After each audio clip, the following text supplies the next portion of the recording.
The Menu is a comedy horror kind of, starring Ralph Fiennes and Anya Taylor-Joy. A couple other big names as well, but those are your two big stars. In this movie, Anya Taylor-Joy gets invited to go to this restaurant that's on this private island that's run by Ralph Fiennes, who is this esteemed chef. She's there with a bunch of rich people and food critics and foodies, and this is an experience. This is a once-in-a-lifetime experience that's going on right here. The type of food he makes, it's supposed to be very exquisite, very expensive, very rare, very delicious. Everyone's very excited to see exactly what he's got prepared for everyone and how he's going to prepare it.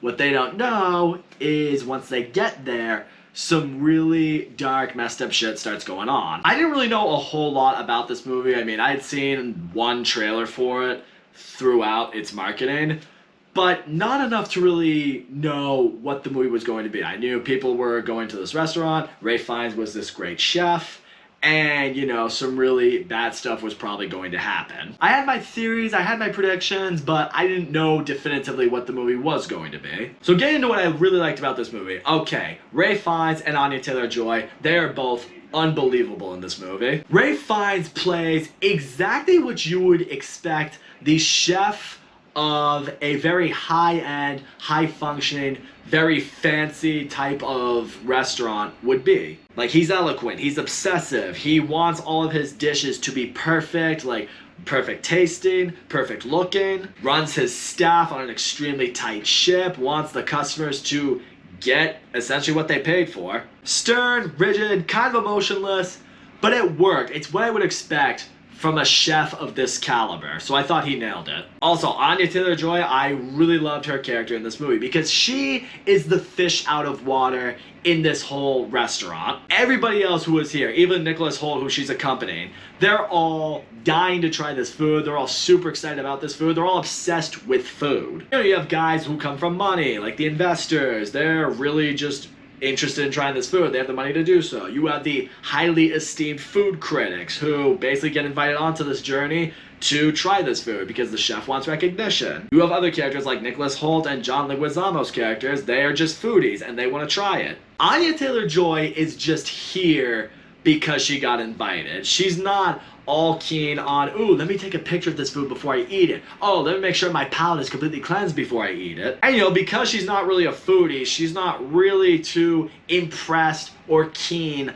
on the presentation of the food, the quality of the food, even if it is supposed to be, you know, top of the line shit. And that's where I really think the dynamic between Ralph Fiennes' character and her character really comes into play. Because in his case, when he's trying to get a read on her and he's trying to figure out what type of food she might be interested in or why she has such a problem with the setting and what's going on, he can't really figure it out because she's just not the type of customer that he's used to having. In her case, she knows very quickly, as do all the customers here really, that something really bad is going on, something shady is going on that could result in people getting seriously hurt, even worse. She's trying to figure out, okay, is there a way I can get out of this when there doesn't seem to be any way out of this? It becomes a very particular battle of wits between the two of them, and I really enjoyed it throughout the movie. Also, I want to say this right now, I really love the presentation of the dishes, even if they weren't stuff that I was particularly interested in eating.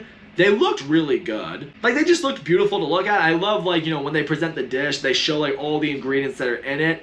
I thought that was really cool. Like, here are all the details of the dish. Now, enjoy it at your viewing. Also, similar to what I alluded to earlier, I thought the social commentary in this movie was very well done. Because you are getting people from all these different walks of life. People who come from wealth, people who are doing this for a job, people who are just obsessed with food. So you kind of see how they're all taking in this experience, how they're all taking in the food, how they're all taking in the atmosphere. Nicholas Hoult in particular gives a monologue that I really liked, explaining why the obsession with food is better than that of people who have an obsession with things like sports, movies, you know, any other kind of art. He explains why food is the best kind, and even though I don't necessarily agree with how he's saying an obsession with food is the best kind of thing to be obsessed with, I did see where he was coming from, and I did appreciate it. And also, when shit really starts to hit the fan, you really do see, you know, different sides of these types of people really come out, the kind that you would expect to see. It did play on stereotypes, but it did it in the right way. Also, I will say this much, the trailers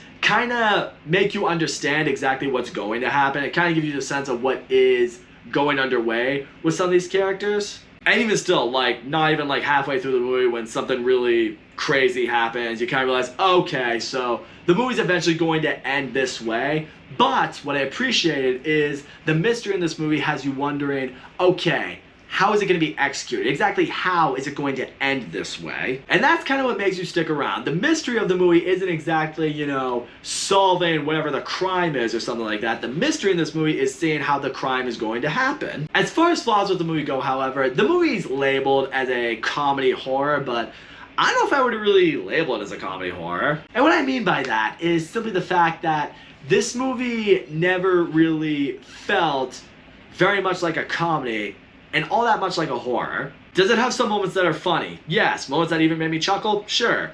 Does it have moments that are intense? Yes. Some that definitely had me wonder what was going to happen? Some that felt suspenseful? Sure. But that being said, this movie never at any point had me falling out of my chair laughing my ass off, but it also never at any point had me on the edge of my seat white-knuckling it. Its two biggest genres are comedy and horror thriller, so those are the two ends of the spectrum that you really want to nail with those genres, and it never really quite got me to either of those spectrums. I was really hoping the movie could at least make me feel one type of those ways, but it never really could. I will say this much though, I really dug the shit out of the ending of this movie. I thought the way it concluded with certain characters and the way ultimately some things go down, I thought that was great. Given all things considered with all the different characters, it just seemed like a very fitting ending to this movie. So all in all, the menu, I thought it was good. The acting across the board is very well done, especially from the two leads. I really loved the dynamic between the two of them. I loved the setting in this movie. I loved the atmosphere in the movie. The social commentary was really good. It's certainly an original movie. I can't remember a movie quite like this one. It's a comedy horror that never quite hit me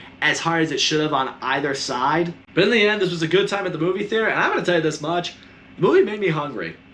Yeah, immediately after this movie was over, despite all of the snacks I had been eating, I was like, yeah, I'm going to go get something to eat. And that ain't nothing. So that's all I'm going to say, guys. Thank you so much for watching my video, and as always, don't forget to leave a comment, like, subscribe, and I will see you all next time.